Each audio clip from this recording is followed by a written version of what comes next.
Are we becoming beta testers? This is a question I've been asking myself for quite some time now, dealing with video games, dealing with forums, and also looking at where we are in a state of game development, along with our relationship as customers with the developers. And a lot of us think that's a positive thing. I know I used to think that it was a positive idea. And I'm starting to, with Madden and all these sports games, I'm starting to look at it. I'm rethinking that. And I'm wondering if we're becoming beta testers for these companies.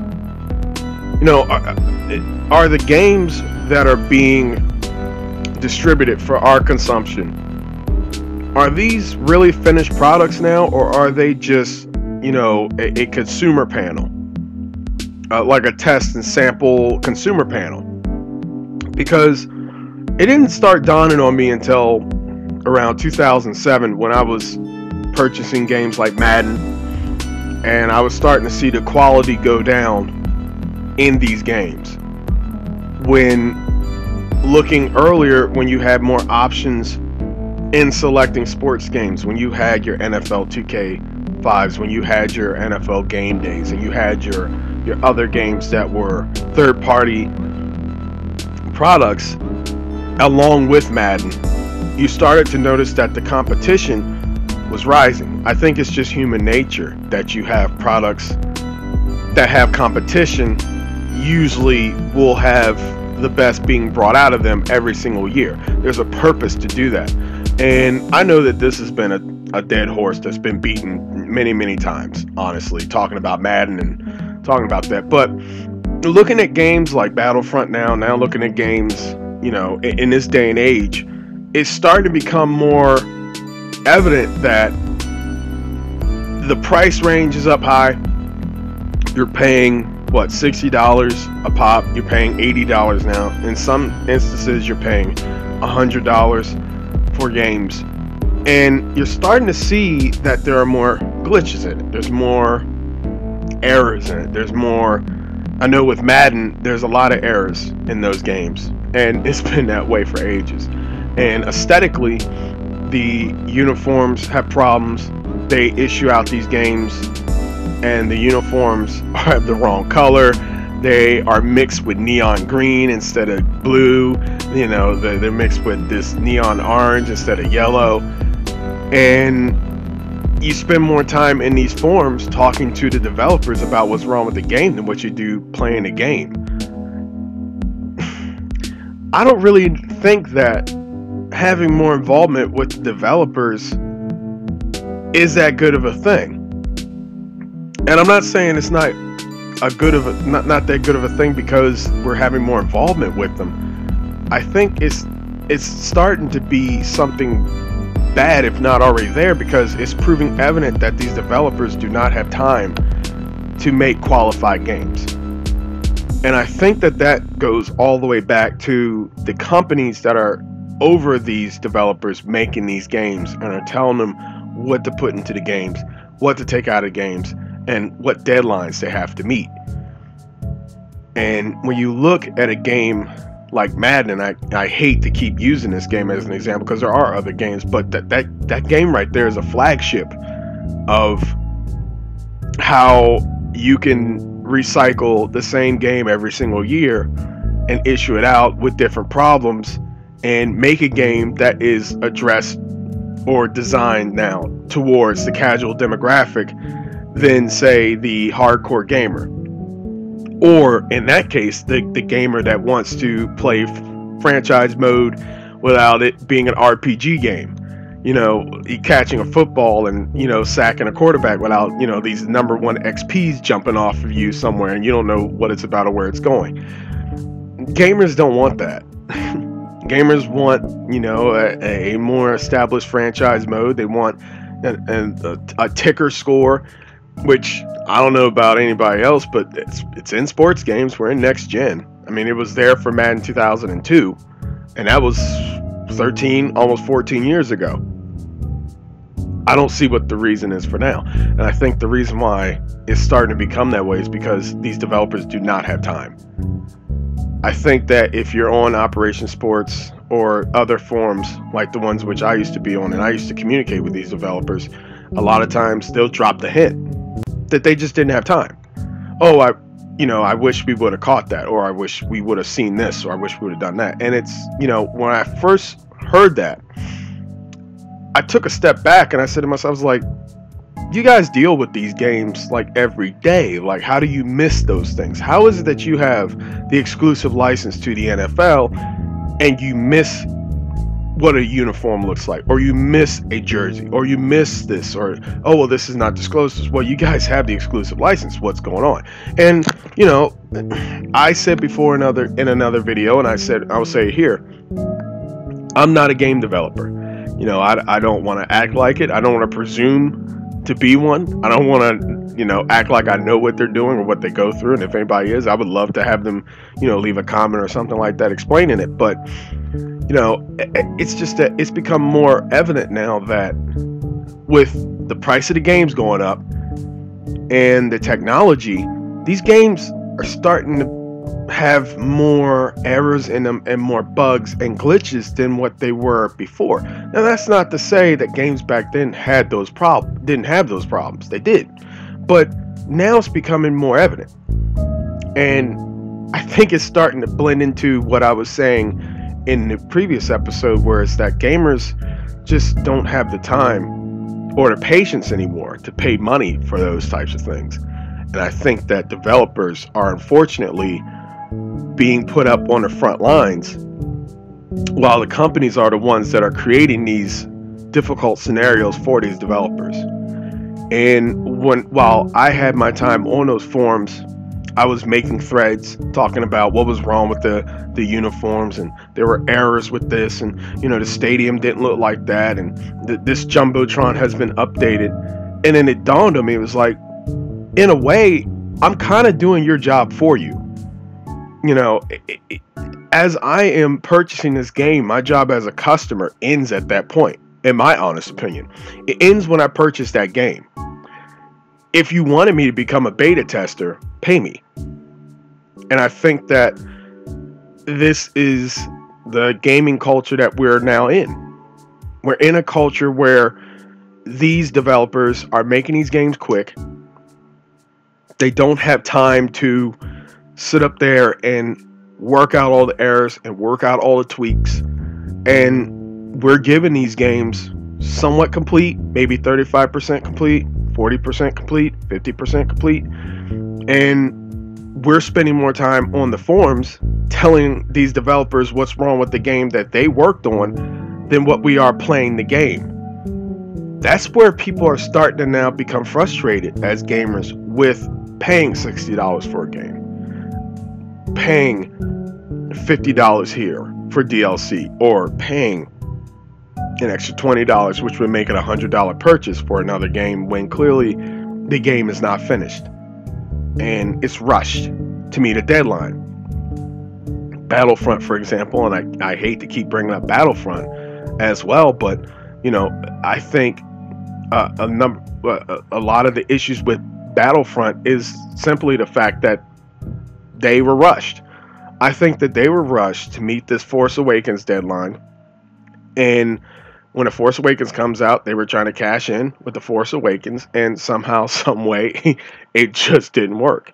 But we'll see. We'll see if the sales improve. But at this point, GameStop's still selling for $39.99, and that right there is another example of that. They have a forum open for people to come in and say, well, this is what's wrong with this game, this is what's wrong with this mode, there's a glitch here, there's an exploit here, there's this and that.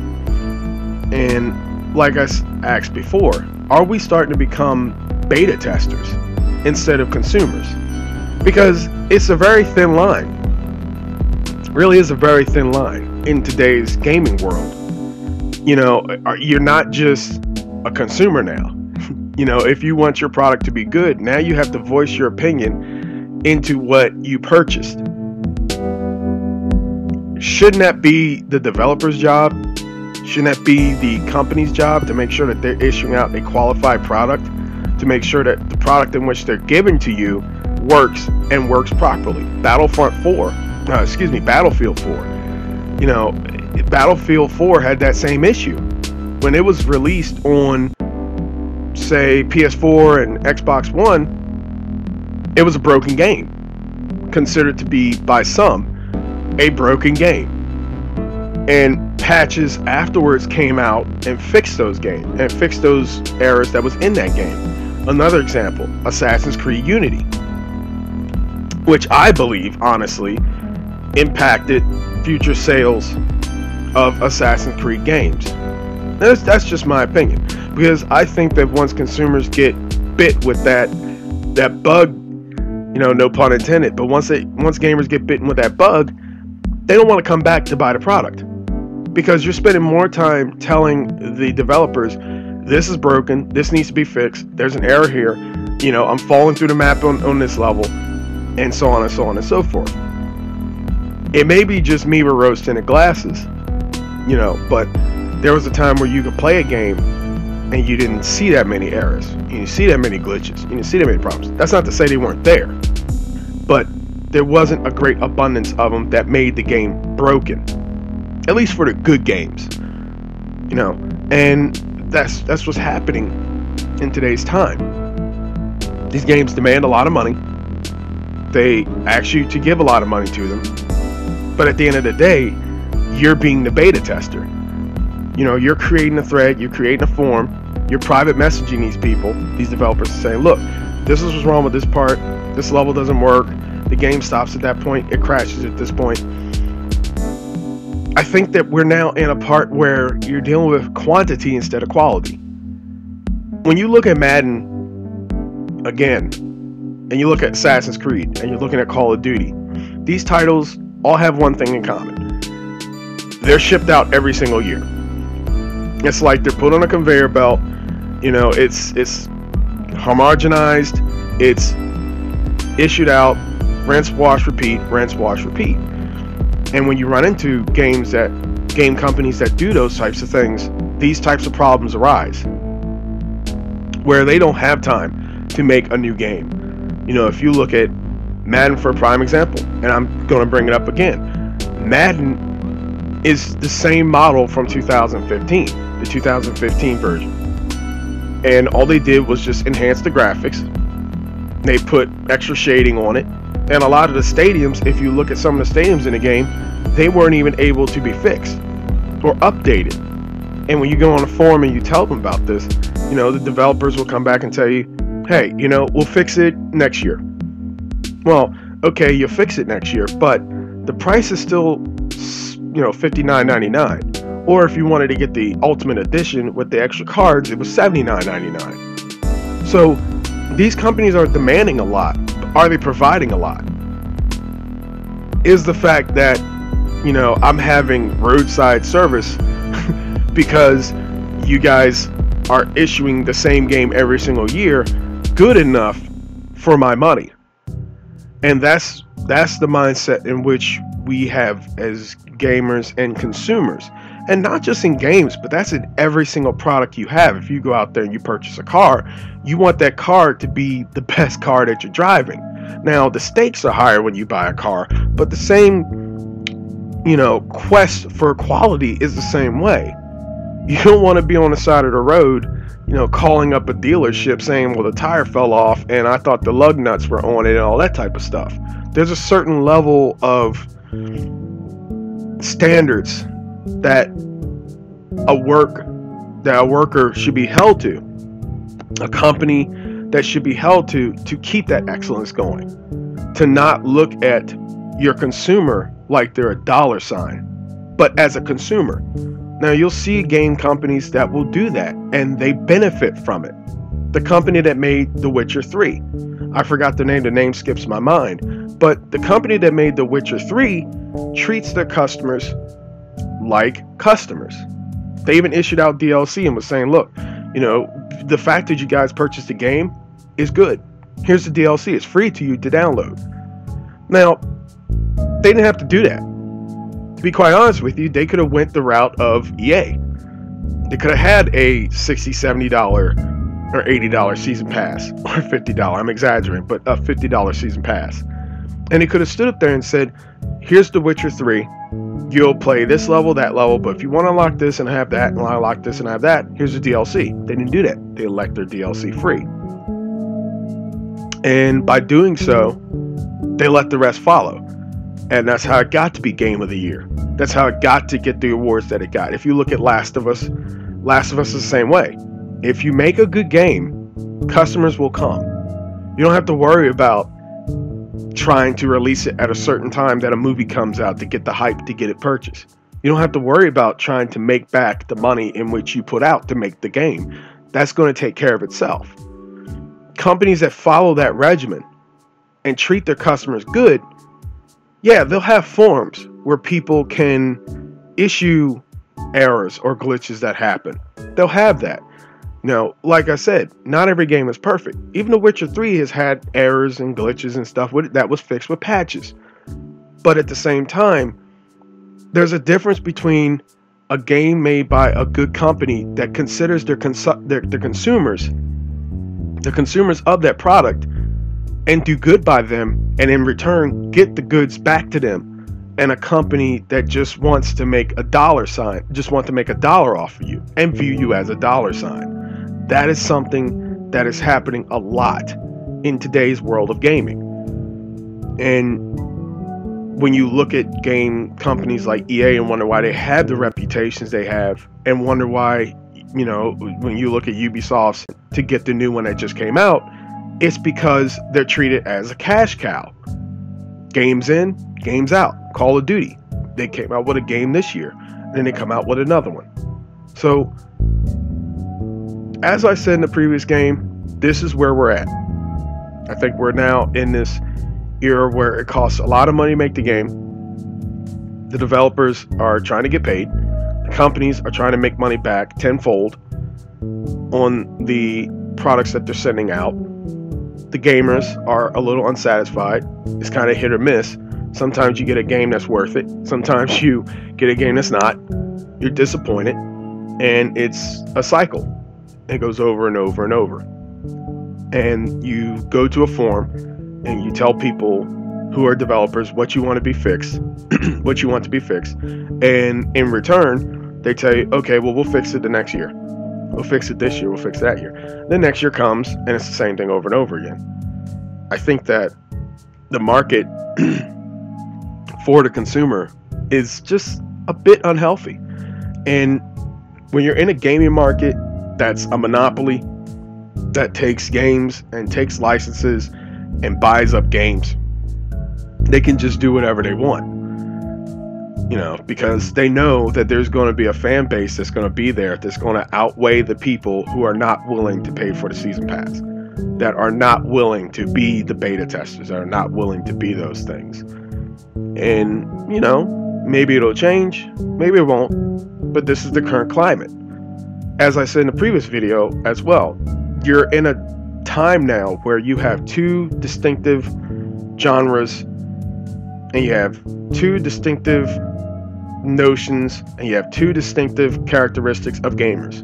You have the gamers that grew up during a time where they had good games, solid games that were released and had a few errors in them, and you grew up appreciating those companies that made those things. And then you have the other gamers who are young, and the only world that they know are these games in which, you know, maybe you have a player fall through the map.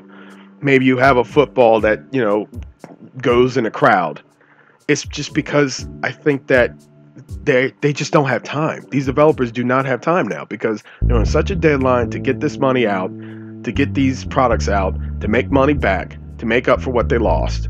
And unfortunately, it's, you know, people lose in the end. And I think ultimately the only people that lose out are the consumers.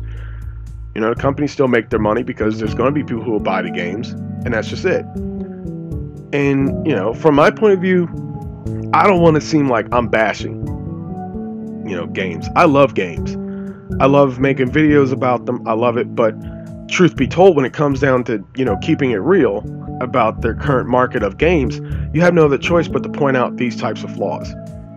And if these game companies would take the mindset of treating the consumer as the consumer and not see dollar signs, because look, let's be honest, you're in this to make money. It's all about money, and that's not a problem. The problem is, how much do you think about the money? And if the company treats gamers a good way, it's going to return back, and you'll have a good community that won't go overboard if there's a glitch or something wrong, because they know that they can rely and trust a company that is working on the game to provide the best product ever. At the end of the day, it doesn't matter if it's 1915, 1815, 2015, or 3015, or 9015. If you create a good product for someone, and you have a good work base, and you have a good philosophy, and you have good competition, and you have a company that is willing to go the extra length to do good by the people who are paying their bills and putting food on their plate, you won't have to worry about making your customers beta testers. You won't have to worry about making them go on forums and do the work in which someone else should have done, and done so because they had the time and they put the effort into it. This was my thought on this, on its current climate. If you guys have any comments, if you have any insight, as I did ask for it, be sure to leave a comment. I'd love to see what you guys have to say. Be sure to subscribe. I would love to hear back from you, and I will be issuing more episodes. I think this is the last one of my thought on the current gaming climate, as I've had this on my mind for quite some time. But it's been a pleasure providing this video. I hope you guys like it as much as I did make it. Be sure to subscribe again, and I thank you for viewing and for commenting. Thank you guys. Take it easy.